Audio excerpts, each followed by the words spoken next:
Hello students, welcome to my channel once again.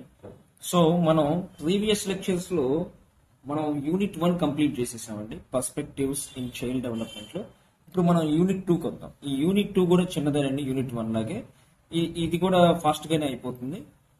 Each and every point important ఇందులో కూడా.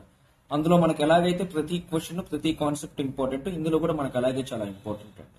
Okay, so ఈ second unit name వచ్చేసి theories of development. అంటే ఈ development అనే process మనం అర్థం చేసుకోవడానికి, అంటే ఒక చైల్డ్ లో ఉండే డెవలప్మెంట్ కానివ్వచ్చు, ఆ డెవలప్మెంట్ ఏ ఏ స్టేజెస్ నుంచి వచ్చుద్ది, అది ఎలా జనరేట్ అవుతుంది ఏంటి అనేది మనం అర్థం చేసుకోవడానికి కోసం మనకి టాపిక్ పెట్టాడండి. ఓకే, ఇందులో మనకుండే ఫస్ట్ టాపిక్ ఏంటంటే Piaget's cognitive development. Okay, so Piaget cognitive development అంటే పియాజెట్ అనే ఆయన ఒక స్విట్జర్లాండ్ కి సంబంధించిన ఒక సైకాలజిస్ట్ అండి. మాక్సిమం ఎక్స్టెంట్ ఈ జీన్ పియాజెట్ అనే ఆయన ప్రపోజ్ చేసినటువంటి సైకాలజీ టర్మ్స్ నే మనం పిల్లల డెవలప్మెంట్ కోసం కానివ్వచ్చు, గ్రోత్ కోసం కానివ్వచ్చు యూజ్ చేస్తూ ఉంటాం. సో చూద్దాం. ముందు biographical sketch of the Piaget. ఆయన గురించి ఏంటో కొంచెం కాన్సెప్ట్ ఉంటుంది, అంటే అదేంటో చూద్దాం. First, Jean Piaget belongs to Switzerland. According to him, ఆయన స్విట్జర్లాండ్ దేశస్థుడండి. According to him, the cognitive development means how knowledge is acquired. ఆయనకి ఉన్నటువంటి అవగాహన ప్రకారంగా, అంటే ఆయన రీసెర్చ్ చేసిన ప్రకారంగా అసలు కాగ్నిటివ్ డెవలప్మెంట్ అంటే ఏంటి? It means how knowledge is acquire. Knowledge అనే దాన్ని ఎలా ఎక్వైర్ చేస్తున్నారు, ఏ బేస్మెంట్స్ మీద నాలెడ్జ్ ఎక్వైర్ చేస్తున్నారు. అంటే ఇప్పుడు మనం ఒక చైల్డ్ ని తీసుకున్నా లేదా ఒక కిడ్ ని తీసుకున్నా, అతను ఒక నాలెడ్జ్ ని లేదా ఒక కాన్సెప్ట్ ని అతను అర్థం చేసుకోవాలి అంటే ఆ నాలెడ్జ్ అతనికి ఏ రూపాల్లో వెళుతుంది అనే దాన్ని స్టడీ చేయడమే కాగ్నిటివ్ డెవలప్మెంట్.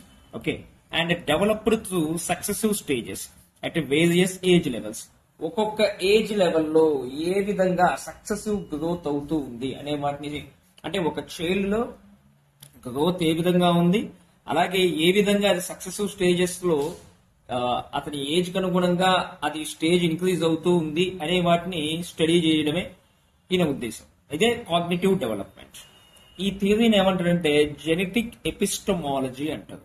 ఓకే, ఈ పియాజెట్ అనే ఆయన కనిపెట్టినటువంటి లేదా ఆయన ప్రపోజ్ చేసినటువంటి ఈ థియరీ ఏదైతే ఉందో దీన్ని జెనెటిక్ ఎపిస్టమాలజీ అంటారు.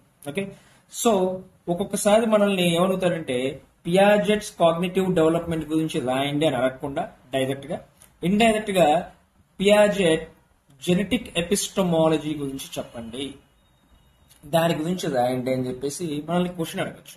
ఓకే, సో ఇప్పుడు అసలు ఆ జెనెటిక్ ఎపిస్టమాలజీ అనే ఇంటలెక్చువల్ ప్రాసెస్ ఏంటో చూద్దాం. ఓకే, ఫస్ట్ స్కీమ్స్ అంటే patterns of behaviour that children exhibit. Children వాళ్ళ బిహేవియర్ ఏ ప్యాటర్న్స్ లో ఉంటుంది. Okay, next in dealing with objects in space. Space లో ఉన్న ఒక్కొక్క ఆబ్జెక్ట్ తో, అంటే ఒక బాటిల్ ఉందండి, ఒక వాటర్ బాటిల్ ఉంది, ఆ వాటర్ బాటిల్ తో చిల్డ్రన్ యొక్క బిహేవియర్ ఎలా ఉంది. లేదు ఒక సెల్ ఫోన్ ఉంది, ఆ సెల్ ఫోన్ తో చిల్డ్రన్ యొక్క బిహేవియర్ ఎలా ఉంది. లేదు ఒక బుక్ ఉంది, ఆ బుక్ తో చిల్డ్రన్ యొక్క బిహేవియర్ ఎలా ఉంది. ఓకే, ఆ ప్యాటర్న్ ఏంటి కనుక్కోవడం. It is complex in case of adults. దీన్ని అడల్ట్స్ లో అయితే కనుక్కోవడం కష్టం, ఎందుకంటే అడల్ట్స్ ఏం ఆలోచిస్తున్నారు ఏంటి అనేది మనం చెప్పలేం. బట్ పిల్లల గురించి అయితే మనం చెప్పగలుగుతాం. They show it when they try to solve an intricate maths problem. Okay, so పెద్దవాళ్ళు ఇది ఎలా తెలుస్తుంది, ఒక ఇంట్రికేట్ మ్యాథ్స్ ప్రాబ్లమ్ ని సాల్వ్ చేసేటప్పుడు మాత్రమే తెలుస్తుంది. Next assimilation. అసిమిలేషన్ అంటే it takes place when the organism uses some object in the environment in the course of its activity. Okay, ఒక యాక్టివిటీలో ఆబ్జెక్ట్ అనేది ఆర్గానిజం, అంటే అదే పిల్లోడు. ఇప్పుడు ఆ చైల్డ్ అనేవాడు స్పేస్ లో అతను ఏదన్నా పార్ట్ ని అర్థం చేసుకోవడానికి కానివ్వచ్చు లేదా ఇంకో దానికి కావచ్చు. యాక్టివిటీలో గనక ఒక ఆబ్జెక్ట్ ని యూజ్ చేశాడు అంటే అప్పుడు ఈ అసిమిలేషన్ అనే ప్రాసెస్ వస్తుంది. It occurs when the new is drawn into old behavior. ఇది ఎప్పుడు బాగా డెవలప్ అవుతుంది అంటే ఓల్డ్ డెవలప్మెంట్ లోకి న్యూ డెవలప్మెంట్ వచ్చి చేరినప్పుడు. Okay, so old behaviour pattern and becomes part in child. అది కూడా ఆ కొత్త బిహేవియర్ అనేది ఎలా అవ్వాలి, ఒక పార్ట్ అయిపోవాలి, అంతే కదండి. ఇప్పుడు 2వ సంవత్సరంలో పిల్లవాడు ఉన్నాడు, వాడి బిహేవియర్ లోకి 3వ సంవత్సరం అయ్యేపాటికి ఏమవుతుంది, కొత్త బిహేవియర్ వచ్చి యాడ్ అయిపోయి ఆ 3rd ఇయర్ మొత్తం అదే ఉంటుంది. At the same time 5th year వచ్చినాక పిల్లల్లో ఏముంటుంది, మళ్ళీ ఈ 3rd ఇయర్ లో నేర్చుకున్న బిహేవియర్ పోయి మళ్ళీ కొత్త బిహేవియర్ వచ్చి అదే ఉంటుంది. అలా డిఫరెంట్ స్టేజెస్ అడాలసెన్స్ వచ్చేదాకా నడుస్తూనే ఉంటుంది, అడాలసెన్స్ వచ్చేదాకా ఇలా జరుగుతూనే ఉంటుంది. Next, accommodation. It refers to adjusting the old pattern to account for the new one. Accommodation అంటే ఏం లేదండి, కొత్త బిహేవియర్, కొత్త ప్యాటర్న్ ఒకటి తీసుకున్నాడు కదా, ఆ కొత్త ప్యాటర్న్ ని ఓల్డ్ ప్యాటర్న్ తో ఎలా అడ్జస్ట్ చేస్తున్నాడు అంటే, ఓల్డ్ ప్యాటర్న్ ని ఈ మొత్తం ఓల్డ్ ప్యాటర్న్ తీసేసి కొత్త ప్యాటర్న్ నే పెట్టుకోవాలా, లేదంటే ఓల్డ్ ప్యాటర్న్ లో మనకు కావాల్సిన వాటి దాకా ఉంచుకొని న్యూ ప్యాటర్న్ లో కూడా మనకు కావాల్సిన వాటి దాకా కలపాలా.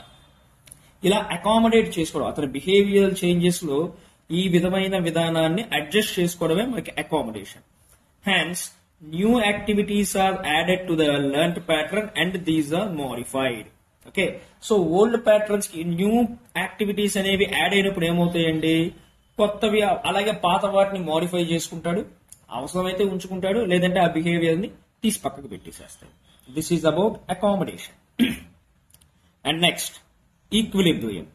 ఈక్విలిబ్రియం అంటే when the organism fails to handle the new situation.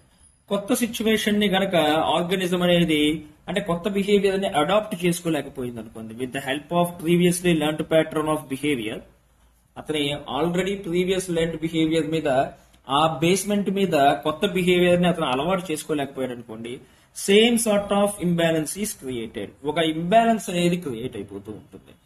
He develops new schemes or adapts old ones until the equilibrium is restored. అంటే ఏంటంటే ఈ రెండింటి మధ్య సమన్వయం అయ్యేదాకా, అంటే ఓల్డ్ ప్యాటర్న్ యూజ్ అయ్యి న్యూ ప్యాటర్న్ తీసుకొని ఈ అకామిడేషన్ అంతా పర్ఫెక్ట్ గా జరిగేదాకా ఏమవుతూ ఉంటుందండి, డెవలప్స్ న్యూ స్కీమ్స్ జరుగుతూనే ఉంటాయి అది జరిగేదాకా. Okay, this process of restoring balance is called equilibrium. ఇలాగ బ్యాలెన్స్ ని రిస్టోర్ చేసుకోవడం, వేటి మధ్య, ఓల్డ్ బిహేవియర్ ప్యాటర్న్ అలాగే న్యూ బిహేవియర్ ప్యాటర్న్, ఈ రెండింటి మధ్య ఉండేటువంటి ఈ రెండింటి ప్రాసెస్ ని బ్యాలెన్స్ చేసుకోవడమే మనకి ఈక్విలిబ్రియం లో main concept. Okay, so this is about Piaget's cognitive development. Okay.